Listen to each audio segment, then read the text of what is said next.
Olá, queridos e queridas seguidores do Deus Ateu. Eu sou Henrique Paes, sou professor de psicanálise, psicanalista clínico, além de editor do site Em Cultura e Psicanálise do Deus Ateu. E hoje estarei aqui com vocês inaugurando uma nova forma de fazer conteúdo, que é através da entrevista falada, né? Nós temos a tradição do site de fazermos entrevistas escritas e hoje teremos aqui essa inauguração. A entrevista estará em formato de vídeo nas nossas redes sociais e posteriormente no nosso site, uma pequena matéria escrita por minha pessoa. Para a inauguração, tenho aqui nada mais nada menos que a ilustríssima Letícia Guilherme, né? Para quem não conhece a Letícia tem 23 anos, é formada em Relações Públicas pelo Centro Universitário de Belas Artes, mulher com deficiência LGBT, está assim uma emergência muito grande, sendo uma das principais influenciadoras a respeito da questão do capacitismo, falando propriamente do que é, sobre as suas nuances e também toda e qualquer forma de opressão, em especial um recorte aqui na nossa realidade brasileira. Letícia, muito obrigado por ter aceitado o convite, ficamos imensamente gratos e espero que a gente tenha uma conversa fluida e que também conscientize e abra, né, caminho para muita gente conhecer essa pauta. Oi, gente, tudo bem? Aqui é a Letícia. Queria agradecer ao pessoal do Deus Ateu, você, Henrique, pelo convite e acho que nosso papo vai ser maravilhoso. Tô empolgada. Show, vamos a ele. Então assim, Letícia, a sua página, a sua rede, o pessoal já está muito familiarizado com o que é capacitismo, com as tuas questões, mas propriamente acho que não só os seguidores do Deus Ateu, mas de uma forma geral, não sabe muito bem o que é capacitismo, né? Ontem mesmo eu estava conversando com meu pai, falei dessa palavra e ele não tinha a menor ideia do que seria. Então assim, para esclarecer aos nossos seguidores e todo mundo que vai ver essa entrevista, o que é de fato capacitismo e como o capacitismo afeta diariamente a vida das pessoas com deficiência. O capacitismo, ele é, de forma muito geral, né, o preconceito contra pessoas com deficiência. Então, a ideia de que pessoas com deficiência não conseguem exercer suas funções. Mas ele se desdobra, né, e pode ser tanto para uma desvalorização, né, das nossas capacidades e funções, assim como uma supervalorização. Então, a ideia de que somos super-heróis, guerreiros, etc. Ou a ideia de que não conseguimos fazer nada e que precisamos de ajuda e que somos crianças, né? Essa infantilização também acontece muito. Eu me lembro de uma conversa nossa, e fazendo até um recorte aqui para essa última eleição estadual, que o PSDB, né, do Bruno Covas ali pegou muito disso. Da prefeitura. Da prefeitura. Que você falava assim, de que como há um sequestro do imaginário da direita, de que vocês são muito associados ou à igreja, né? Sim. E aí alguma coisa assim de muito temerário, precisamos ajudar, e que politicamente vocês acabam confluindo meio nesse imaginário, assim, de pessoas com deficiência, e deficiência quer dizer que vocês são inferiores ou precisam de ajuda e salvação, né? Aquela ideia de, ai, Deus vai te curar, ou vai na minha igreja, vai no meu templo, vai não sei aonde, né? Essa ideia de que a gente precisa de uma cura, né? E isso é decorrente não só desse delírio coletivo da direita, né? De que as pessoas com deficiência de fato precisam de uma cura, mas também do capacitismo médico, né? Da medicina. A medicina é muito capacitista e enxerga pessoas com deficiência como pessoas com problema, de fato, né? Com alguma disfunção. Sendo que muitas vezes as nossas lesões, elas podem se tornar deficiências, né? Mas às vezes uma lesão não se torna uma deficiência. Enfim, tem uma questão bem psicossocial aí, cultural também, de que pessoas com deficiência são aquelas que têm, na verdade, alguma, posso dizer, dificuldade, né, no ambiente em que pessoas sem deficiência, as ruas, os espaços culturais, o acesso à saúde, à educação, não estão adaptados para atender essas pessoas, né? Então, nós nos tornamos pessoas com deficiência por uma falta de acesso, né? E não necessariamente pela minha lesão, por exemplo. Eu sou uma mulher com deficiência, né, que usa um andador. A minha mobilidade, você me conhece, a minha mobilidade, ela é ok, assim, eu uso um andador, mas eu ando, não posso andar 10 km, 1 km também não aguento, mas assim, só que se as calçadas fossem mais acessíveis, se eu me deparasse com escadas, é que eu sou uma mulher de classe média alta, mas assim, se eu fosse aceita em qualquer escola, né, a minha deficiência seria praticamente irrelevante na minha vida,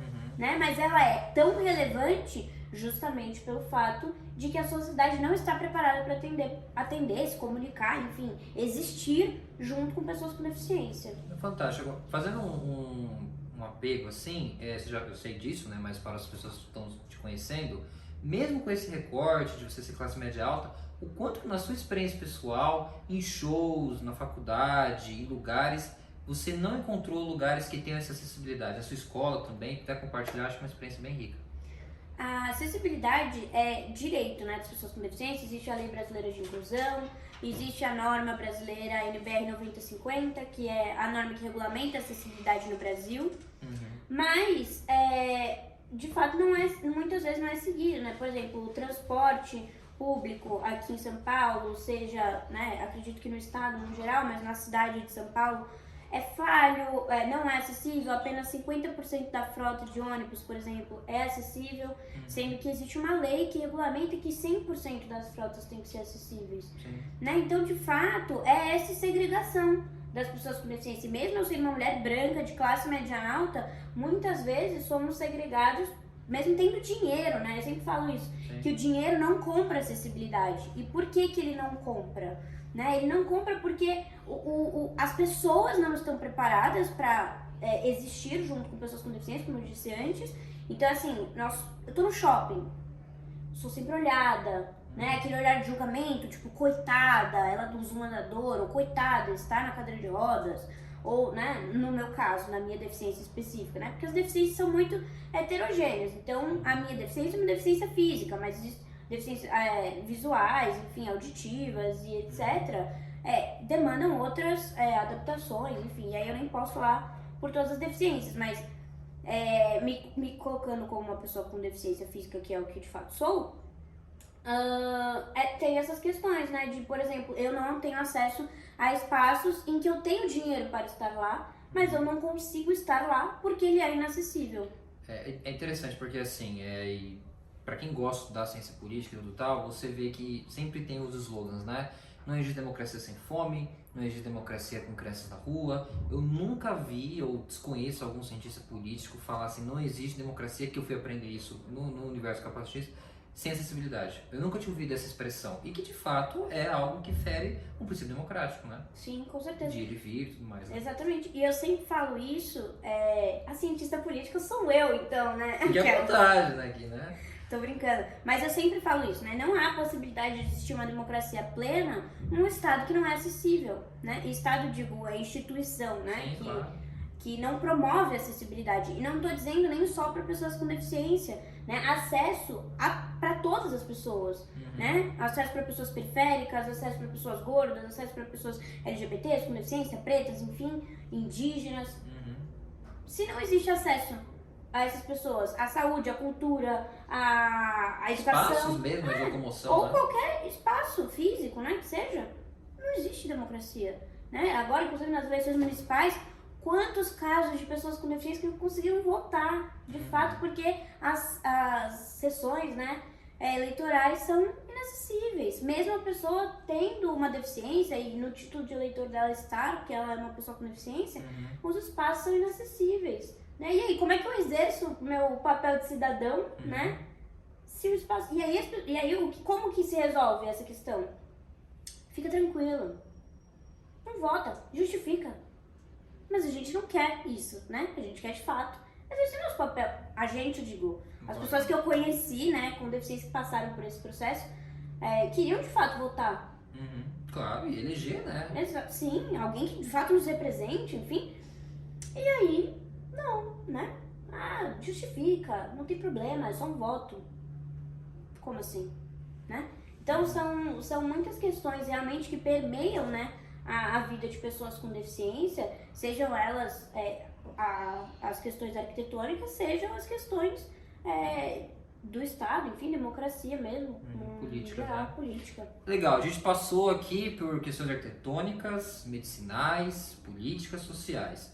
Fazendo agora um pouco no universo amoroso, que é um universo que interessa a todo mundo e a gente quer saber. Você bem sabe, né, tem uma concepção na psicanálise que toda a nossa relação é muito narcísica, né? Então, uma concepção desde Freud que, assim, eu amo no outro aquilo que eu enxergo em mim.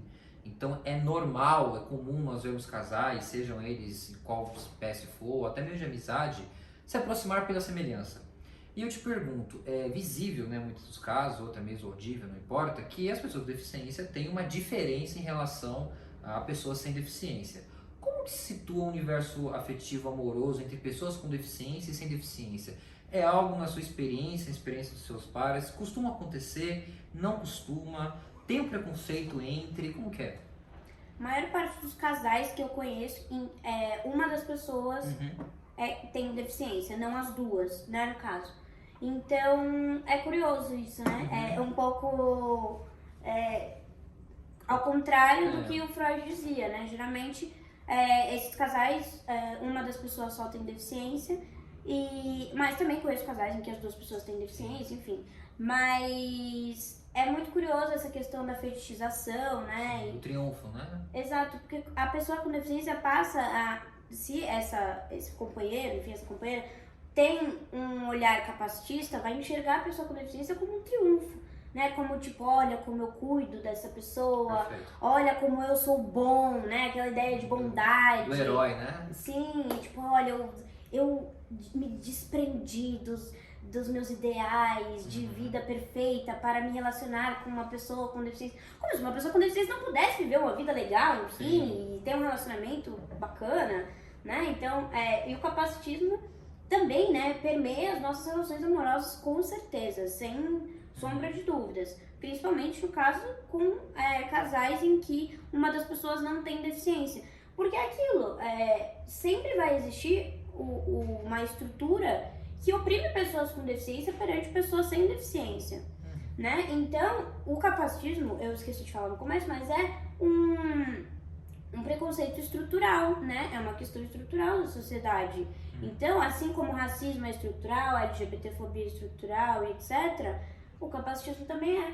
Então, ele permeia muitas áreas da nossa vida, inclusive no campo amoroso. E essa fetichização, né, essa ideia de triunfo, enfim, acontece muito, né? E, óbvio, né, de fato, a gente não gostaria de viver esse tipo de relacionamento, mas muitas pessoas com deficiência acabam passando por relacionamentos abusivos, né, sejam abusivos fisicamente, sexualmente, mas também abusivos psicologicamente, né, patrimonialmente. Então, porque é aquela ideia de que pessoas com deficiência dependem 100% de outra pessoa. Total. Sem Deficiência. Então, por exemplo, os índices de violência contra a mulher com deficiência são muito altos. Que é algo pouquíssimo divulgado, né? Pouquíssimo divulgado. O Atlas da Violência praticamente não coleta dados, né? Não registra dados sobre mulheres com deficiência que estão passando ou passaram, né, por questões dentro de casa com um companheiro ou companheira.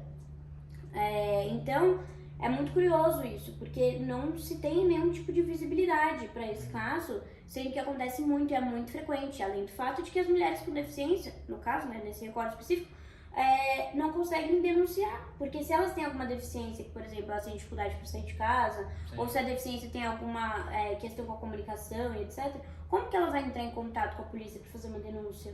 Sim, claro. Se ela depende do seu cuidador, né, que no caso deveria ser companheiro ou companheira, como que ela vai fazer essa denúncia? Né? Então, existem várias questões aí e que o Estado não tá nem aí, né? Tipo, essas mulheres, principalmente que lutem, né? Tipo, problema de vocês, É interessante porque, assim, tirando essa questão, vamos dizer, de pessoas sem deficiência, é uma questão, e quem sabe minimamente psicanálise vai alcançar o que eu tô querendo dizer, no imaginário do homem, de a mulher, fazendo um recorte no relacionamento heterossexual, da mulher ser dependente do homem querer ganhar mais, do homem querer ser essa figura do herói messiânico mesmo, né? Porque é uma concepção psíquica de que o homem tem aquilo que a mulher não tem, né? Então, na sua leitura, por exemplo, entre pessoas com deficiência e sem, isso se extrapola. E além do mais, já, isso é uma coisa também não tão incomum, a questão de que, assim, conquistar uma moça, por exemplo, fazendo esse recorte ainda, que não tem uma perna, como seria transar com ela? Isso existe muito nesse universo, né? Existe, com certeza, né? Aquilo de, eu nunca fiquei com uma pessoa com deficiência. E como é que será que ela vai é o será sexo, que é, né? Será né? que é normal, né? É aquela ideia de que vai ser, tipo, completamente diferente, ou que, enfim, sendo que todas as pessoas têm limitações, sejam as pessoas com deficiência ou não, Isso é algo enfim. esquecido, né? Gostos diferentes, e tem coisas que eu gosto, que você não gosta, que você gosta que eu não gosto. E assim, isso também permeia as nossas relações amorosas e sexuais, né? Pra pessoas com deficiência, sim.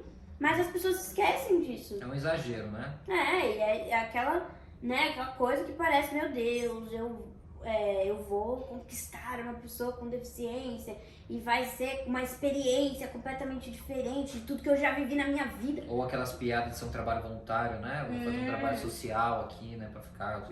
Tipo, fazer caridade, né? Essas histórias de, enfim, horrível. Porque além de, se acontecer com mulheres com deficiência, né, num relacionamento hétero, além de tudo também é machista, né? Sim, além de ser capacitista, também é machista. Porque o capacitismo, ele pode ser acoplado, sei lá como eu posso dizer, a outros preconceitos. Então você pode ser capacitista e racista, você pode ser capacitista e LGBTfóbico, enfim, e machista, e etc.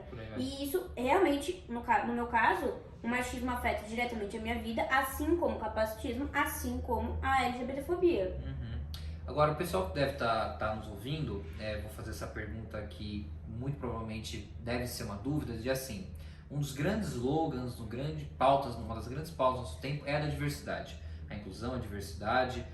Ainda bem que já existem algumas teorias que vão dizer que muitas das inclusões são, na verdade, exclusões, né? Porque não é só você pegar uma pessoa e colocá-la num ambiente e vai achar que está resolvido. E o Brasil tem essa tradição histórica muito mal entendida. Mas tem uma frase que eu acho que eu ouvi de você, ouvi em algum lugar, que é muito importante, todos têm que saber, que você deseja uma sociedade justa, não diversa. Então, explica para nós qual é a diferença e que você luta, que você promove nos seus vídeos, de uma sociedade justa, de uma sociedade que tenta ser minimamente diversa, como tem hoje, na política, na religião, e que você tem hoje deputados que têm alguma deficiência. Temos diversidade. Qual é a diferença entre a diversidade e a justiça nessa pauta? A sociedade, de fato, ela já é diversa, né? Assim, somos pessoas diferentes. Eu sou diferente de você, enfim. Mas ela não é justa. E é por isso que existe essa frase, essa ideia muito interessante. Eu amo essa frase, que é: diversidade não é suficiente, justiça é. Justamente porque a sociedade já é diversa, já somos diferentes, já temos nossas particularidades, etc. Mas não vivemos numa sociedade justa, então não temos as mesmas oportunidades, né, e afins. Então, como que essa diversidade, ela é completamente irrelevante? Óbvio, dentro do poder público, enfim, é importante que tenhamos representantes. Houve alguns avanços, né? Sim, mas isso é feito com justiça, né? Justiça de fato, de que, beleza, vamos voltar. Da equidade, né? É isso, da equidade, né? Que é a ideia de que as pessoas não partem dos mesmos princípios, né? Mas que elas possam alcançar os mesmos lugares. Sim. Mas isso não acontece, né? Não é uma realidade aqui no Brasil, principalmente eu vou falar da nossa realidade, não é o que acontece aqui, né? Então, como que a gente fala de diversidade e tal, se a gente não tem o mínimo de justiça, se a gente não tem acesso, né? Do que eu falei da democracia, se a gente não tem justiça, se a gente não tem acesso, se a gente não tem, posteriormente, inclusão... Antes de... que a gente faz? Fica esse grande silêncio. Antes de finalizar, falando disso, eu lembrei do seguinte: o Dória, na sua primeira passagem pela prefeitura, até antes ele fazer o trampolim, eu acho que foi durante a prefeitura.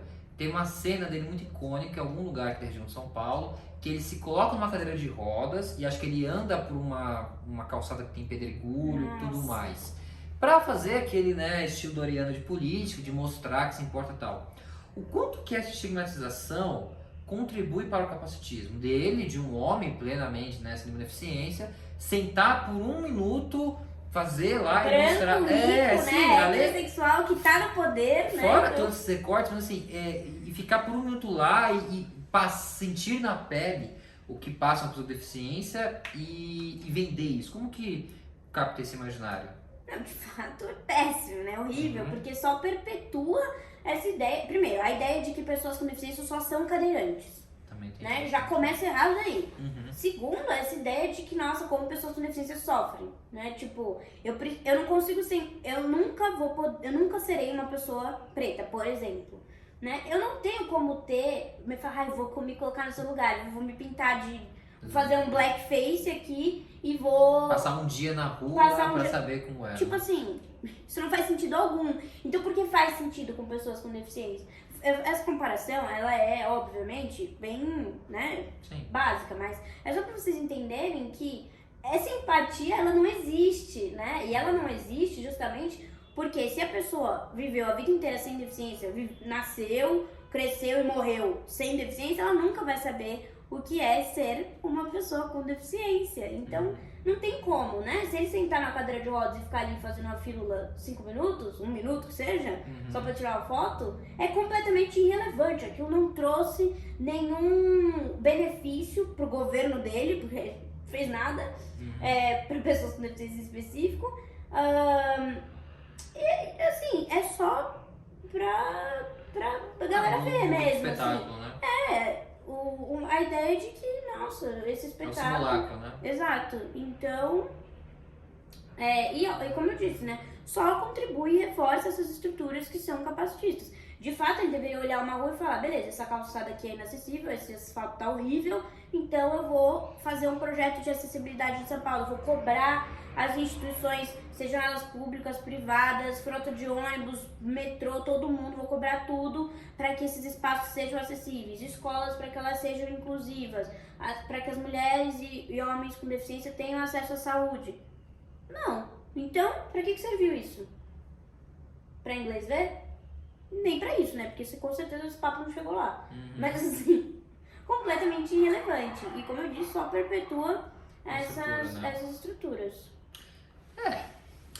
Bom, queridos e queridas, né? Vamos aqui já para a parte do final da entrevista e até de uma forma de uma inspiração de um grande homem que o Brasil já perdeu, infelizmente, o Abu Janra. Ele finalizava as entrevistas dele, né, falando assim para o seu entrevistado olhar na câmera ali. Ele brincava que só tinham 4 pessoas que assistiam, Deus Ateu mais ou menos assim, só tem 10 pessoas que assistem a gente. Então, assim, Letícia, agora você vai olhar para a câmera aqui e você terá total liberdade, porque esse é um dos princípios do Deus Ateu, a radicalidade autoral e a liberdade de fala, para falar tudo aquilo que você considera importante, seja necessariamente sobre o universo do capacitismo, até coisas que eu não perguntei, e tudo mais que você quiser falar, você tem aqui plena liberdade.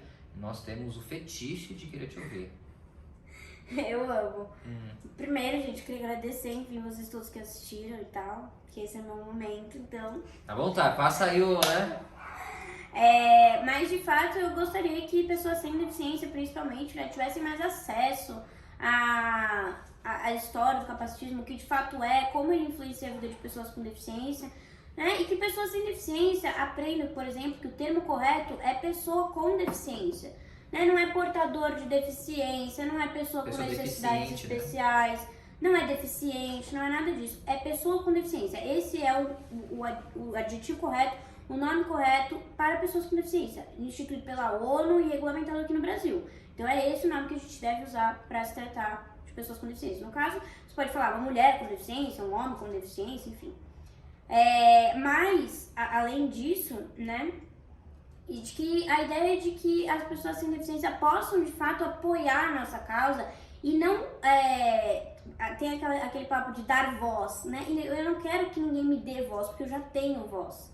Né? Eu quero que vocês possam ecoar a minha voz, né? Que a minha voz possa ser passada para outras pessoas, que as coisas que eu digo e falo na internet, eu falo, enfim, em espaços, que ela possa ser ouvida por mais pessoas, né? E não só eu, mas outras pessoas com deficiência também, que possam ser ouvidas, que vocês possam se abrir para amar pessoas com deficiência, se relacionar com pessoas com deficiência, o máximo que vocês puderem, se sentirem confortáveis, enfim, porque se relacionar com uma pessoa com deficiência não é tão difícil assim quanto parece, sabe? Isso tudo é capacitismo, né? O fato de achar que as pessoas com deficiência, esse relacionamento vai ser difícil, seja uma amizade, um relacionamento amoroso, de trabalho, enfim, questões de trabalho também são muito complexas para pessoas com deficiência, porque o mercado de trabalho não é feito para pessoas com deficiência, né? Então, de fato que você tem que se esforçar ao máximo, né? Aquele papo da meritocracia. E muitas vezes para pessoas com deficiência isso não dá, né? Tipo, se você me pedir para correr uma maratona, eu não vou conseguir. E isso não significa que eu seja menos capaz do que você, eu posso ser muito bom em outras coisas.